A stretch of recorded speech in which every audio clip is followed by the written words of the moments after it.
All right. Yeah.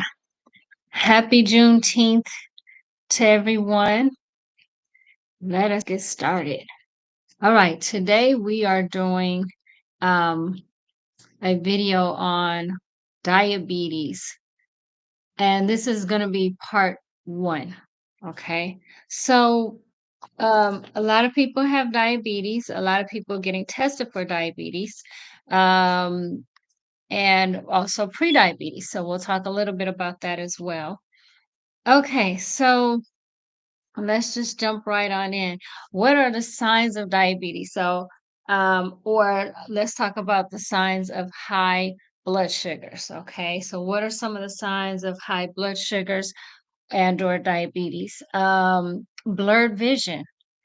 People can get blurry vision, and it doesn't last. It might not last for long, but um, that is one of the signs where you're not able to see so well.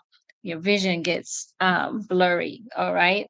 Number two, you have to use the bathroom a lot. Um, your your body's trying to dump off the sugars out of into the urine, so it's trying to lower your sugar levels naturally. It may also make you very thirsty or even very hungry. So where you're very thirsty, very hungry, the body starts to get very dehydrated as it naturally tries to rid itself of the sugars in the urine. So the sugars go high in the blood, and it one of the ways the body gets rid of it is to dump it through the urine. Okay. Very good. So let's see what else. We talked about blurred vision, frequent urination, very thirsty. A lot of times people will get frequent urination in the middle of the night as well. Okay, so let's see. Weight loss. Now, this is if your sugars are high for a certain amount of time. Weight loss can happen. Okay, so where the sugars are just kind of just staying at a high level, people can start losing weight without trying. Okay, and sometimes, unfortunately, the opposite is true. Sometimes, when the sugars get under good control, then there is weight gain. Okay. Just, you know, noticeable weight gain. And it doesn't have to be severe weight gain, but it's sometimes noticeable. It's because the body is getting dehydrated. All the water loss, that's dehydration. And so that's causing the body to lose weight, water weight mostly. Okay. Okay, so these are the main areas where people have signs of diabetes. There might be some other signs. For instance, if it's been quite a while of high sugar, sometimes people have more sores on their body, more infections. When the sugars are high, it's harder for the body to fight off infection. So boils, you know, wounds or sores that don't heal so quickly. Some may get numbness or tingling on the feet, burning sensation on the feet. These are other, or the lower legs and feet. These are other signs. Okay, so those are the main signs of diabetes or high sugars. Okay, and then and in men also, I may mention that sometimes men get erectile dysfunction. Usually that's if they've had it a while. Same thing with high blood pressure. Erectile dysfunction can happen as well. Okay, so let's go to lab testing. So there's something called an A1C. Okay, A1C is a lab test, and it's a way, it's like as if someone is testing their sugars, the little portable sugars, as if somebody's testing their sugar constantly for 3 months, and it gives out a different number. It's a small number. It's a whole different numbering system, but technically it's called the hemoglobin A1C. We call it A1C for short. This test should be done usually every 2 to 3 months, but I'll go over some of the numbers with you. So normal is 4.6, I'm sorry, 4.8 to 5.6. That's a normal A1C range.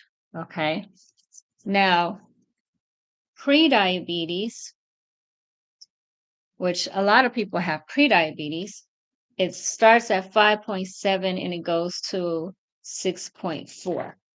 These are the numbers for prediabetes, okay? And then diabetes that's when you cross the line, and that number is 6.5 and higher. Okay. So that's diabetes. Okay, 6.5 and higher is diabetes. So we have to test the sugars. Typically, if it's pre-diabetes, we'll check it every 6 months to a year. And if it's diabetes, now diabetes 6.5 to 7.0 is typically going to be controlled. If it's 7.0 or higher, typically we're checking it every 3 months or so. Okay. It also depends on how long someone has had diabetes. If someone has had diabetes for a long time, then we're doing, we're 8.0 is our cutoff. That's where it's controlled. So if it's under 8.0 is considered controlled, and we could check it every 6 months. So it's all about control, how well we control the diabetes. Okay. All right. So now that we know about the testing, the pre-diabetes range, ideally we want to get it as close to 5.6 as possible, which means normal A1Cs. And when you have diabetes, you want to get it under 7.0. In the sixes, anywhere in the sixes is very good. If you could get it to pre-diabetes level, which is like 5.7 to 6.4, that'd be even better, right? Okay, now let's talk about the causes real quick. There are several causes of diabetes, one being genetics, okay, or some may call it generational curses, okay, but some may also call it saying that it just runs in the family. So it can come from the family. Um, Okay, that's easy enough to understand. But typically, if it is, even if it does run in a family, it doesn't start until later on in life, usually in the 40s, 50s, 60s as we get older. Some people get it as young as in their teenage years. Obesity can cause the diabetes to pop up at a younger age. Okay. And just because someone is overweight or obese doesn't mean they have diabetes. Okay. But it is a risk factor. Okay. So losing weight typically helps it and brings people out of the diabetes range. Okay. So there's other causes as well that are a little off the beaten path. So certain medications, rarely someone has to take steroids uh, for certain medical conditions, and prolonged steroids can certainly cause the sugar levels to go up. That doesn't happen in everybody, but that can happen. Okay, and then of course, just how we eat and how we're living. So if we're eating too much sugary foods or starchy foods and not exercising enough or not moving the body enough, not enough physical activity, then this can, certainly cause um, the sugars to be elevated and diabetes can happen. There's definitely two types of diabetes, type 1 and type 2. Um, Most people have type 2 diabetes. Type 1 is much more rare. It typically happens at a young age, teenagers or early 20s, and that's usually genetic. There's a couple of other types of diabetes as well. I'm not going to really go into those. I'm just doing the main types. Mostly type 2 diabetes is the one that I'm dealing with. But it is also applicable to type 1 in some areas, some instances. Okay, so Now we're going to talk about once you have, let's say you have the diagnosis of diabetes or pre-diabetes, what to do next. So just realize that there's ways to get the sugars down that are natural, and that is very important to do in addition to medications.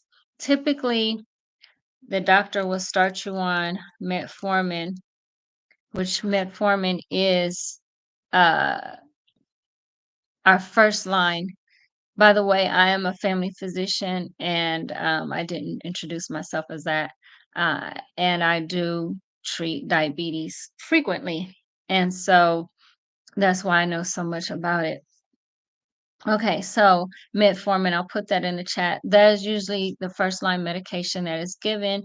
It does have side effects. It's a good medication. It can cause some weight loss, not too much weight loss, but it can cause some. And it causes the sugars to come down without coming down too quickly, which is nice. It also can cause side effects. It can cause vomiting, nausea, and sometimes even diarrhea. It can upset stomach. Those are usually the main side effects. Most people, after they've been on it a week or 2 weeks, they usually tolerate it pretty well. It's to be taken with medication. Okay. All right.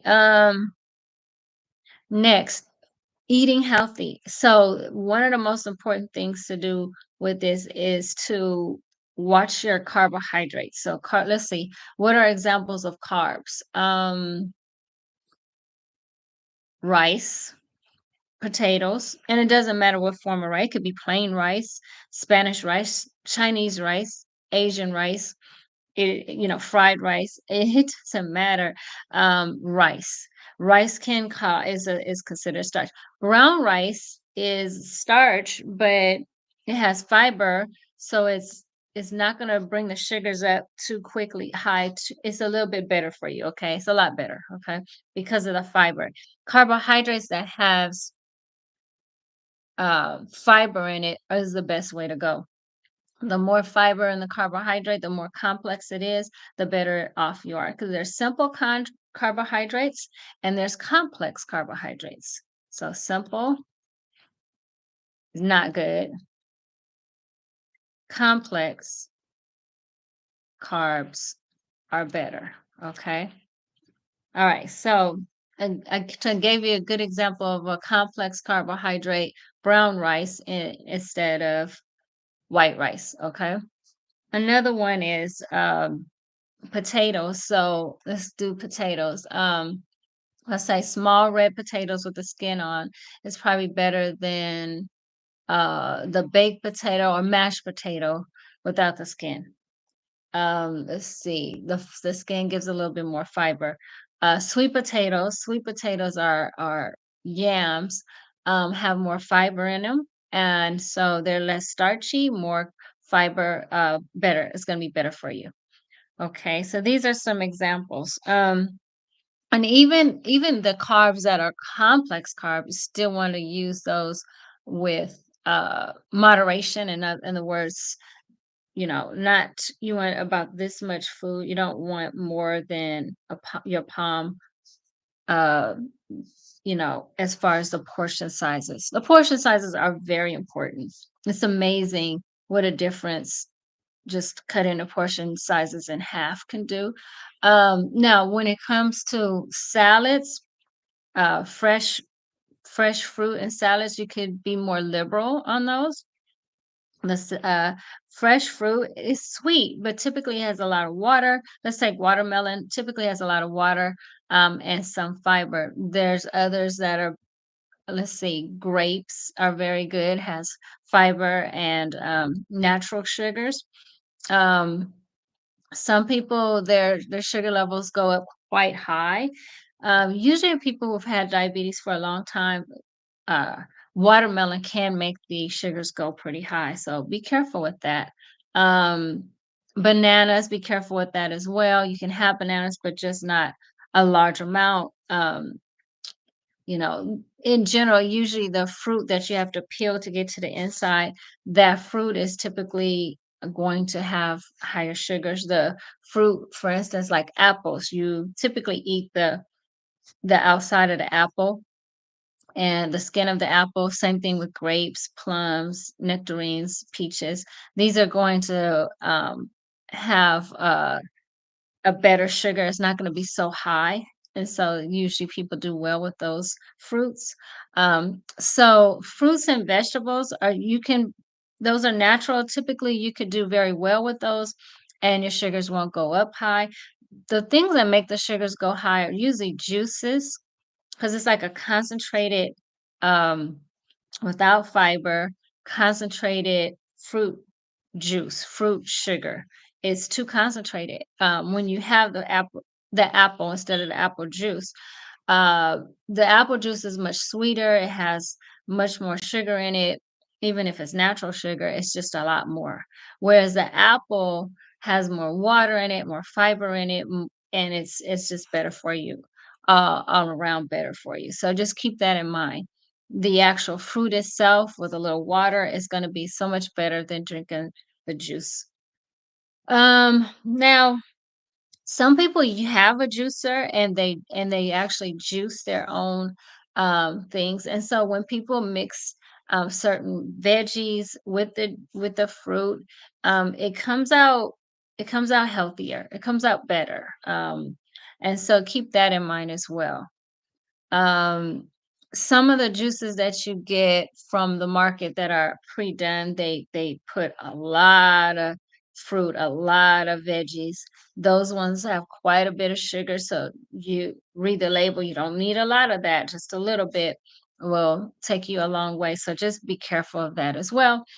And just remember, check your sugars to know what it's doing after you have something like that. If even if it's a fruit juice or a juice drink, you want to just check your sugar just to be sure, just to see where it's at if you have diabetes.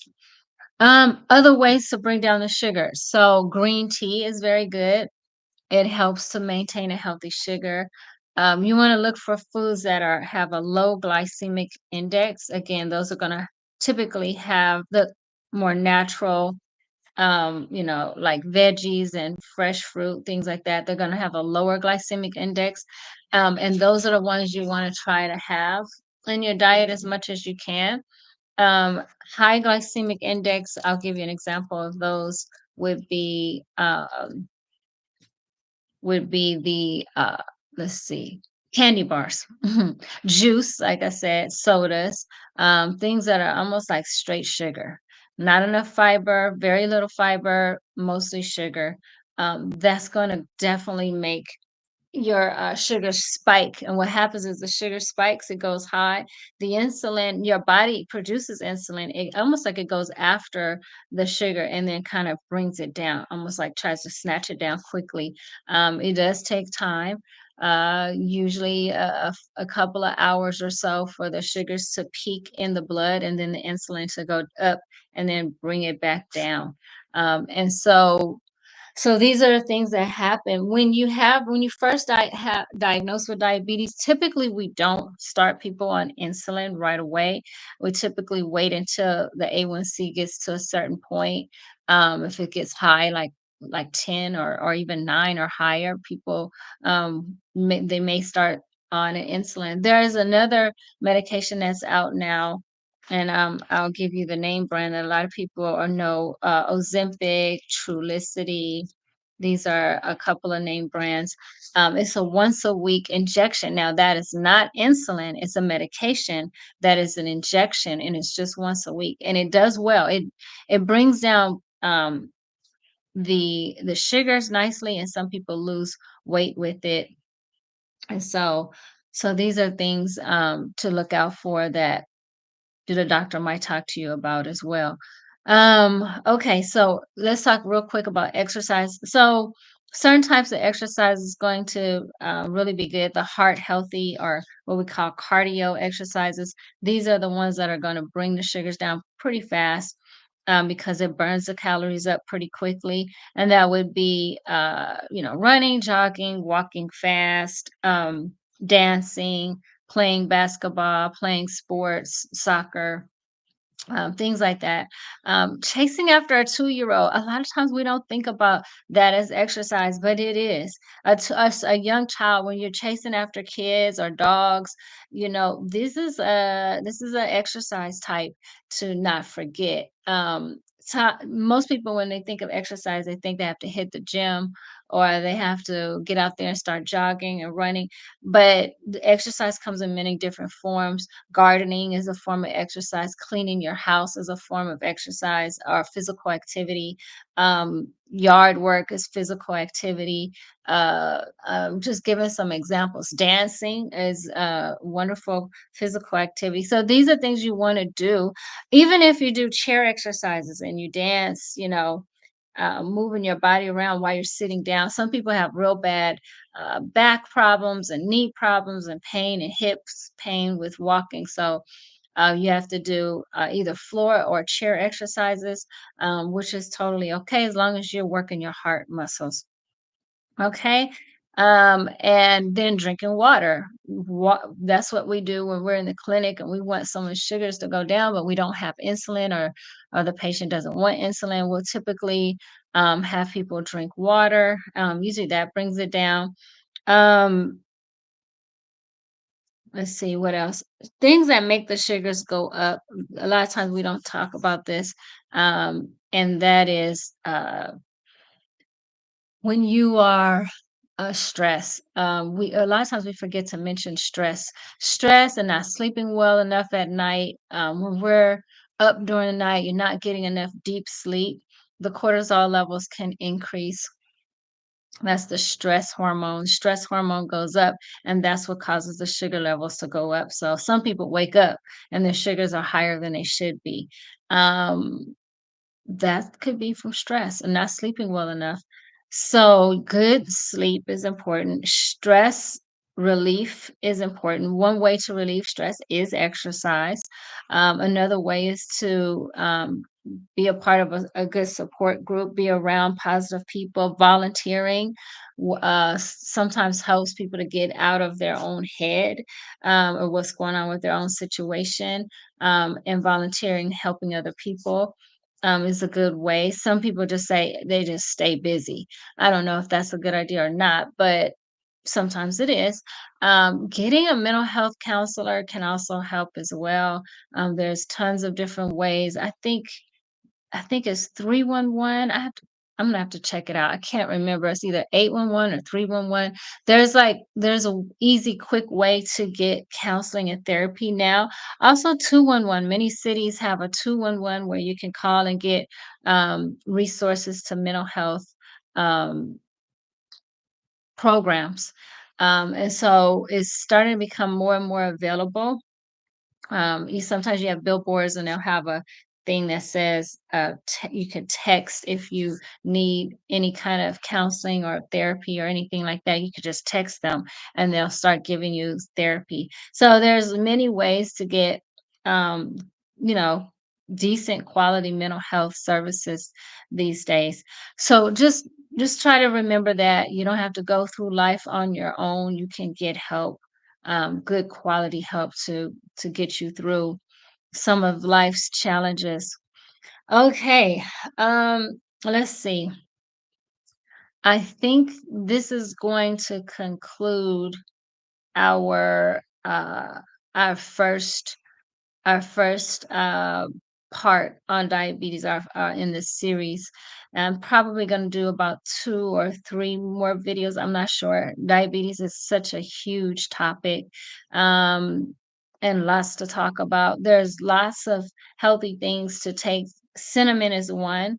They even have cinnamon in capsules that you could buy. Cinnamon is very good for the sugars. Nopales, aka cactus, is very good as well. Cactus. I heard that aloe vera juice is supposed to be good as well for controlling the sugars. Apple cider vinegar. I'll put that apples. So apple cider vinegar is supposed to be good. Nowadays, you can get it in the capsule form. These are natural ways to bring down the sugar. So cinnamon, green tea. I'm putting it in the chat. and aloe vera juice. So there's lots of natural things you could do to help bring your sugars down. Okay, I'm going to say goodbye for right now, and we will pick this up again hopefully Saturday morning. Hopefully, God willing. Okay, God bless you. Love you all to life. All right.